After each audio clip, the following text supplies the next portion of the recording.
And welcome back to another Cup with Joe And Dakota. Hope you're having another wonderful Sunday and drinking a delicious cup of Joe. Espresso for today. Espresso today. It's back. I'm so excited. Dakota has espresso. He's ready to hit that hamster wheel. I'm excited. Well, what are we doing? REDEYE coffee REDEYE. roasters today. Oh, Lord. Morning Yeah. sun's really getting in there. Here, we'll go that route. Yeah. Change the seasons. That sun's coming at a different angle now. Right? It's like, wow. Yeah. So bear with us. We got some beer tips. We got two different tips for you. One's a coffee tip, Coffee tip, and one's a beer tip. beer tip. You're gonna be useful. And then we got some products to highlight for you guys. And then maybe a little thing at the end here if we don't go too far over time. So, yeah. What do you want to start, Joe? What do you want to start with? It's kind of relaxing as I continue to want to taste this espresso. It's, I think, kind of complex. yeah, like I think Comparatively. I want to come back to this here in a second because I just want Okay. to sip it a few more times to try to get I don't know, my opinion on it. How about we just go with beard products, like Breaking Beard. The kitchen sink. Yeah, as we like to call them, the kitchen Kilt Beard sink. Co. So if you guys didn't see, we now have a butter that's Breaking Beard scent. Good stuff. Can't go wrong with it. Nope. If you like Breaking Beard, you now have a scent across the board, all three products. Because of course we have a balm for it. Oh God, here we go again. There we go. And then I'm gonna make that not as complicated for myself. And of course the flagship, the Breaking Beard beard oil. So Joe, Yeah. kitchen sink. What the hell? Well, so we wanted to have at least one product that could really, well, so start with the beard oil, which it usually does. Duh. And we wanted to have a beard oil that would relate to any skin type, beard type, etc., like that. You name it. If you Right. have facial hair, it's for you. Right. It doesn't matter the pigment of your skin or anything like that. This is going to help all Curly, skin types. straight, Yep. frizzy, not frizzy. It's got 12 oils, so I'd consider it like a medium thick hold, not really thick, but not really medium hold. It's got 12 oils in it, ranging from all the vitamins that you need for your beard, for beard types, to just enough to keep it nice and moisturized, but not over moisturize it like a beard elixir, which goes the next step further. And And again, going back to our claim to what we take pride in, you can read all Right. the ingredients on the Right. back. There's nothing in there that like, it's like, wait a second, we just didn't throw random shit in there. nope. Like this was thought out and meticulously put in to make it so it could be the best it absolutely could be. Yeah, we don't have subheaders that say other natural ingredients or Fragrances, or any other of that bullshit. fragrances or natural fragrances, things like that. We think it is important to know what we're putting in our beards and on our skin, and also it's more of a, just that little stamp of approval that okay, this is a good product. I know what I'm getting myself into. Yeah. And then we went to the balm. So this still has our three butters with beeswax, so you can style and nourish or moisturize your beard. And then it has some complementing oils like raspberry oil, which is kind of, I want to say innovative, but it's more thoughtful of us.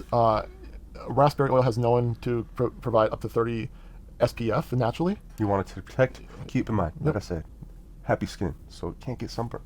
And yes, it can get sunburnt through your beard. Right. And it freaking sucks. Well, your beard can dry out too, so It can dry out the skin. right. Burn it. Yep.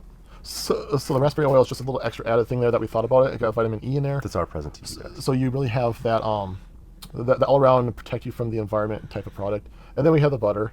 Oh, this one I was excited for, Joe. It's a long time coming. Oh, And we touched last week, how we came to all this stuff. so, I mean, the butter smells amazing. Right. But adding that little bit of just the Breaking Beard element to it, oh Right. my God. Yeah, 3 butters. I believe it's 7 oils to complement those 3 butters in the Vetiver scent. So you can do what we have mentioned before, stacking your products, so you don't have conflicting or clashing scents. So yeah, a Breaking Beard. If you're one of those fine gentlemen that has worn the same stick of deodorant your entire life and you were just not about change, and you reached out, got some Breaking Beard beard oil because you need something new for that beard routine that Right. you're not really comfortable with, but you kind of went outside your box, and you want to stick with one scent, Breaking Beard. Right. Well, That's perfect. or if you just want to like dip your toe into a new brand and a new product, we have our unscented one, which we don't have right here right now, like in front of us. But it's the Breaking Beard without the scent, so you're gonna get all the 12 oil benefits, everything that Breaking Beard gives you. But you can also use that oil with your current usage of beard products that you have. So if you want to try out a new beard oil and you might want to keep a certain beard balm or butter or whatever the case may be, you have the option too.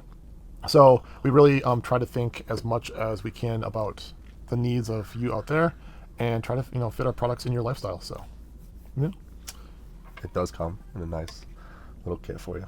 You get all 3. So we call it our Breaking Beard Everyday Lifestyle Beard Kit. I know it's a mouthful, 3 products, but besides SEO and everything, trying to make sure that these are searchable on the internet, it kind of encapsulates what we're trying to do with these products, because it's the kitchen sink, so it's kind of a kitchen sink title too. So you got a little bit of everything. Yeah.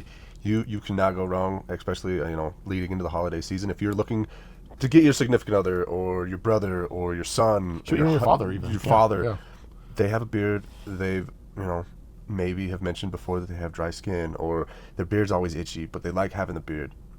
This is the perfect bundle to get for them. Yep. Because it's gonna take away that beard itch. It's gonna hydrate the beard. It's gonna hydrate the skin. It's gonna make the skin happy. And we all know a happy skin makes a happy beard, and you can't go wrong with it. It's a great product. It's all organic, so you're not gonna run into weird, like we've said, weird things, lump statements of other oils or fragrances. We don't use any fragrances ever. All essential oils. If you're smelling anything, it's from an essential oil, so it came from the ground, right, at one point in its life. So, anyway, just speaking of statements, get the lifestyle. The new statement I'm kind of running with right now. Oh boy. Oh, it's not nothing too crazy. It's that organic beard products are now the new industry standard. Oh yeah. Like if you really think about it, so I was, really thinking about, what's different between organic and conventional beard oils and everything. And then I look at the pricing and all this stuff, because that's what you got to do as a business owner, as a business. You look at all these things. I mean, right. Consumer here, guys. Same thing. Right. I had to try and find some beard wash the other day. That could be a whole segment in itself. Anyway, we won't go over that. But yeah, it was yeah. But the point is that when let's say you have A for a price and B for a little bit more of a price, and the B is like all organic. Well, you're getting a discount at A because you're paying for chemicals and fillers and everything in there. So that is giving you the discount. So you're putting shit in your face or on your face, or vice versa to this. You could have a all organic, read everything on the label product, and then you have another product that's just full of chemicals. Right. And they're selling it for more. So you're paying for the chemicals to put on your face to dry your skin.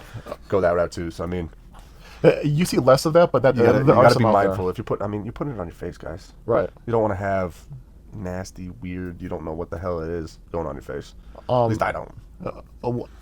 And just to touch on really quick, so since I was doing this whole entire beard journey, if you want to call it that, I've noticed that my skin, and it's very sensitive, like on a personal level. When I was younger, I had acne so bad. Really? It was like chickenpox bad. Oh wow! Like you can mistake it as chickenpox. So my skin can and has been very sensitive. I've had no acne. I've had no skin issues, no problems, anything whatsoever. I mean, you can go back to the very first video that I ever appeared on in this. Like way back, you go to Kilt Beard Company's YouTube channel and scroll all the way down. I mean, like one of the first few. I was dabbling with other beard products, right? Not using consistently, but would get like zits and ingrown hairs and whatnot. Since the first time I used any Kilt Beard Company product, none of that. No, but and that's. So, I mean, I think that goes. It's a benefit in itself. Yeah. I mean, besides everything else, that'd be a benefit. It takes care of your skin when you have good ingredients in a good product. Now that being said, ladies and gentlemen, ladies, you can share this with whoever has a beard in your life. Gentlemen, this is for you. So beard tips, right? Okay. So we can only suggest the best way, right? So you can only put so many words on the back of a label. Wait, unless it's IKEA, then the instructions go for it. I'm not shooting at anybody on that one. But so on the balms we put on there pea size amount. On the butters we put that on there pea size amount as well. And then on the oils we said 5 drops. Yep. Then add 2 on top of that if you need more. Yeah, 2 2 for every increment. I mean, yeah. So that is the best we can suggest. So what I'm trying to explain to you guys is use your best judgment. I mean, clearly the first time if you just have some stubble and you're using some balm, don't use a pea size amount. I mean, my rule of thumb usually is cover my thumbnail. Go with that. Start with that. Rub it in the hands. Rub it in the beard. Get it nice and in there. And if you feel you need more, put more in. You can always, one day you could use too much and be like, oh, that was way too much. And then the next day maybe use a little less. Sure. And it's not enough. Play with it. Yeah. I mean, if you're using a product, specifically a beard product, if you use too much, it's not the end of the world. If you don't use enough, it's not the end of the world. But it's finding that happy medium. Sure. Right?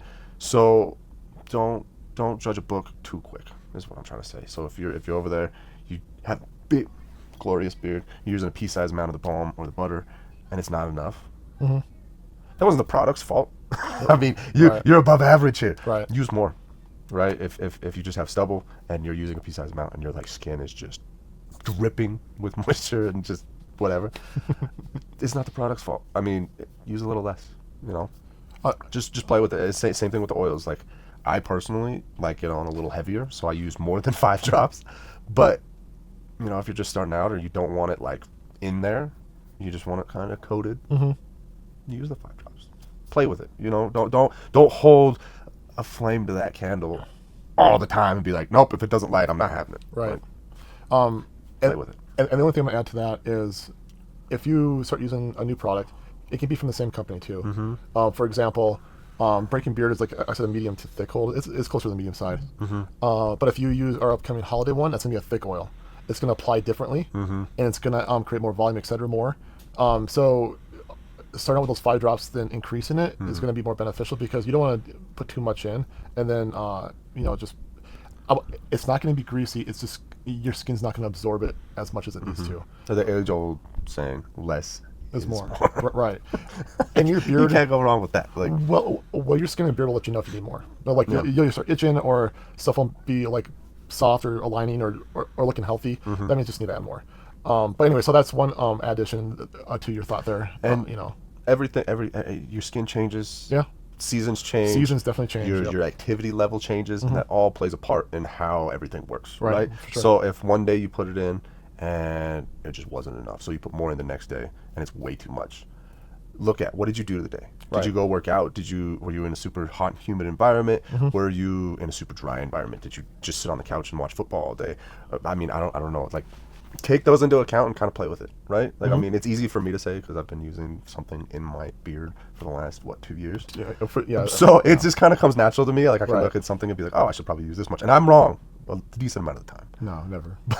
This guy, beans belong in chili, but it's okay to play with it, right? Like, I mean, sometimes just a product is just absolute garbage. You put it in your face and you're like, oh, you use the recommended amount or more, or it just dries the shit out of your face, or vice versa. You don't use very much and it just makes it dripping with whatever. Chemicals make a difference. Like beans. Products, different ingredients, chili, make a big difference. So you just gotta play with it. So yesterday, this is because you just brought the whole chili bean thing up. So this is an unverified fact. Beans belong in chili. No, it's even more on a micro level. Beans are not digestible. They actually rot in your colon. So, you know, the whole entire, when you pass gas, when you have beans and everything, it's actually beans rot in your colon. You would be the person to find that out and share it with the world. I'm just saying another reason why you shouldn't put beans in your chili or have beans at all. Anyways. So, Joe, REDEYE Coffee Roasters, Cosmic Debris, Espresso. What are your thoughts, Joe? Where are you going? We've let it sit. We've let it go on your palate a couple times. I want you tell the people what you think first. So, I like acidity. It's an espresso, so naturally, it is more. Not always. Hold on. Not always. Let us know down in the comments. Do beans belong in chili? Also, while you're down there, like and subscribe. We would love the help. We always appreciate you guys. Thank you. Oh, it worked. I love you guys. Thank you. Anyway. So it does have acidity in it. It says it's juicy. I can get that. Just right at the beginning. Like it's not that little dryness going all the way through. Yeah, for our 21 plus crowd, if you've drank a juicy IPA, you'll know exactly what we're talking about. Anyway. So it says bright. I don't know where bright comes in here. Maybe because the juicy and it kind of goes like that. I don't know what bright means. That's what I got out of that. Like, I don't know how you can taste bright. This is like a Care Bear kind of. Anyways. So raspberry. I don't distinctly taste raspberry, but I do taste a fruity, light taste. But I don't necessarily taste the raspberry. Brown sugar is the aftertaste. It's there. It's subtle, but it's there. And what's the other one? Heavy body. Heavy body. I don't see this as being a heavy body one. I don't see it being heavy body. When we first took a sip of it, Joe, I did get the juicy, the bright. I did get the heavy body because it was just, it was there. Like, there was no denying it was there, right? So, as it has come down to room temperature, or as it's cooling down to room temperature, the heavy body does kind of fizzle off. But anyway. Well, you're open to your opinion. I don't think it had a heavy body at all. Because for me, heavy body doesn't have as much acidity. It's more more of consistency. If you watched last week's episode, you know exactly what I'm talking about. It was a good one. But so where does this fit into the grand scheme of espressos that we've had? I think it's really good. I just don't.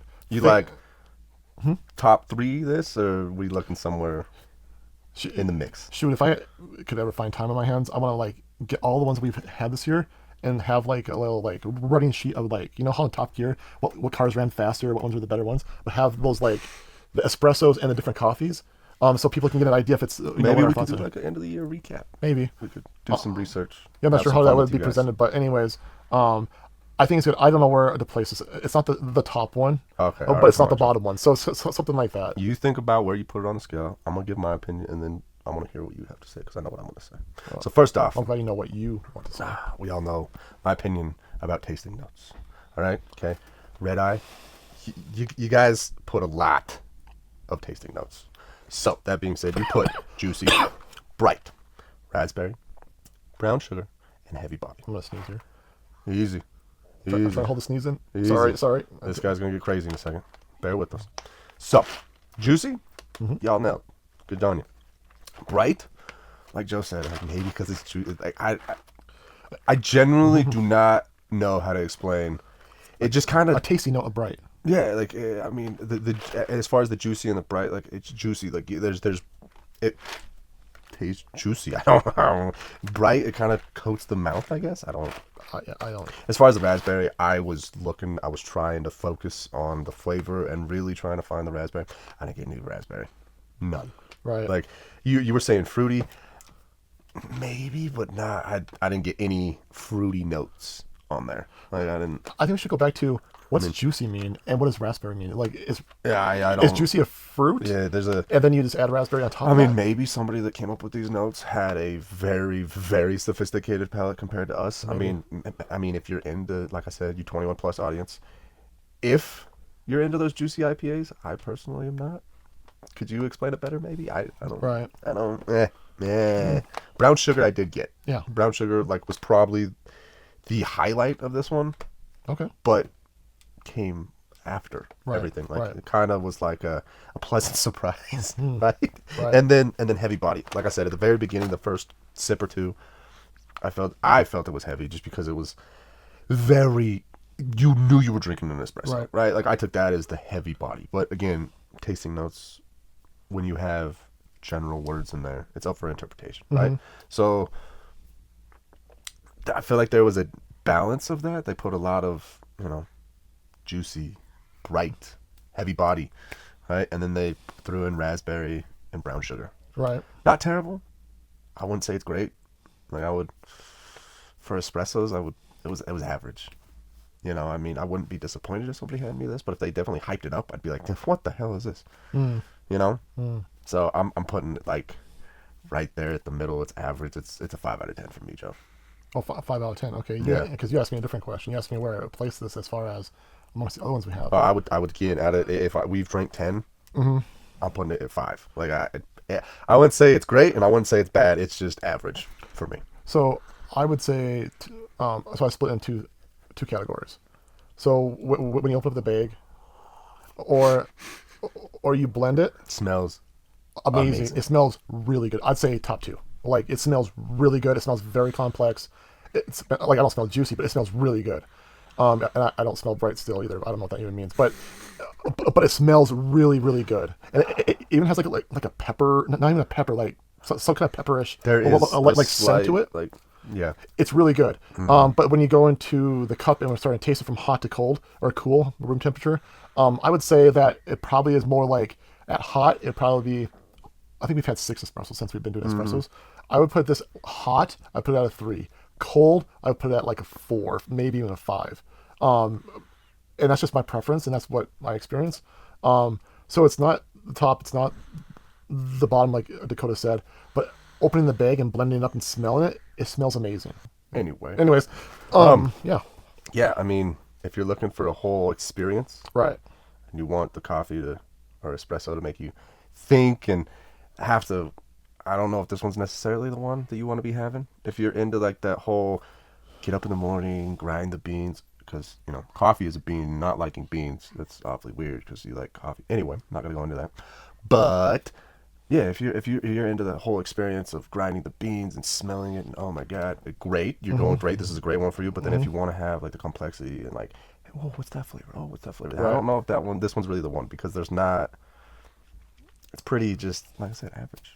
So I'm gonna put you on the spot here. Oh, If you were to assign notes to this again, not knowing exactly what the process was, because maybe they put some kind of raspberry like element into this that we don't know how they did it. How would you describe this? Like, if you didn't have no notes, if you were to describe what Dakota smells and tastes, how would you describe it? I don't know. Like, if it's just too much of a thought right now, that's okay. I just was wondering. You can't answer that, Ron. It's I mean, okay. I would say again, Like I said, it's on the spot. hit or so- miss. Again, my opinions on tasting notes are it's very subjective, right? So, quick short answer, I would say it has more of like a dark chocolate fudge to it, right? There's not really a fruitiness to it. I would agree that it has the juiciness. How to define the juiciness to anybody at home, I have no idea. Yeah. Like there's just something about it, like your mouth feels juicy. Like I don't know. So like I would get that note, but really I don't know where any fruit would come from. I would say it's more of that like dark chocolate fudginess, but I feel that's all Right. No, you've hit that note. espressos, right? Or coffees for that matter. It's just a scale of really like, do you like sweet chocolate or do you like dark chocolate? Like, Right. do you want like more bittery chocolate or do you like more Right. sweet? Like, I mean, that's really what it comes down to. But just for you guys at home, I personally, when we drink the coffee, if it has tasting notes, I usually read everything on the back of the bag as well. You know, if you put a lot of words in there that are guiding me on what I should be doing, I do appreciate that to an extent. But if you're making bold statements, like if you're putting that it has raspberry in there, I expect to taste raspberry. If I don't taste raspberry, I'm already dinging you, in my personal opinion, of what I think Fair enough. of it, right? If I don't have any of that and you're just letting the coffee do the work, I have an idea. Here on off, so starting next week. Well, next week is really not the best one. So I like where you're going with this. I understand where you're going with this, and I'm here for it, especially this next month. So for here on out, what we're gonna do, we're gonna blind taste these. We're gonna say what we think is in it or how we would describe it, and then it's gonna be a little hard because I got to look at it online to purchase it. So really, you get my blind taste test. Right. But, I mean, there's no way around it because you have to buy it. Like, I'm not going to buy something that looks like it's going to taste like shit and, whatever. But I do try to find some things that are very unique. Anyways. There is going to be a we're gonna lot cover of it up. unique ones coming. Yeah, but we're going to cover up the notes. And then, I mean, when I buy this, like, I knew what it said when I bought it, but over the course of 3-4 weeks, I forgot what the tasting notes were. Anyways, blind tasting. And then we're going to reveal what it says and see how close we were to it, to try to give a very non-biased opinion and to see, how these roasters present their beans when the person doesn't know, or they're not giving the cliff notes, if you will, of what they're supposed to be tasting. I do appreciate, though, that being said, my whole tangent about tasting this one, they did not put chocolate once in theirs, which I appreciate. But again, why you give me so many options to like hold yourself to a standard? Don't give Dakota options. Joe, what you got another tip for everybody, but it's a coffee tip. What's your coffee tip, Joe? So coffee tip of the week. It's kind of what we were just talking about in this episode here. We recommend when you try for tasting notes and whatnot, full body or not full body, whatever that means, Juicy or not juicy, is to drink it near hot, like don't burn your mouth, but near hot, and wait for it to cool off at room temperature and see if you get the same tasting notes or if you discover more tasting notes in there. And some may disappear, etc. like that. You'll enjoy the coffee a little bit more. It'll be more of a better experience in general. And I think it'll create a more sophisticated palate as far as coffee tasting goes.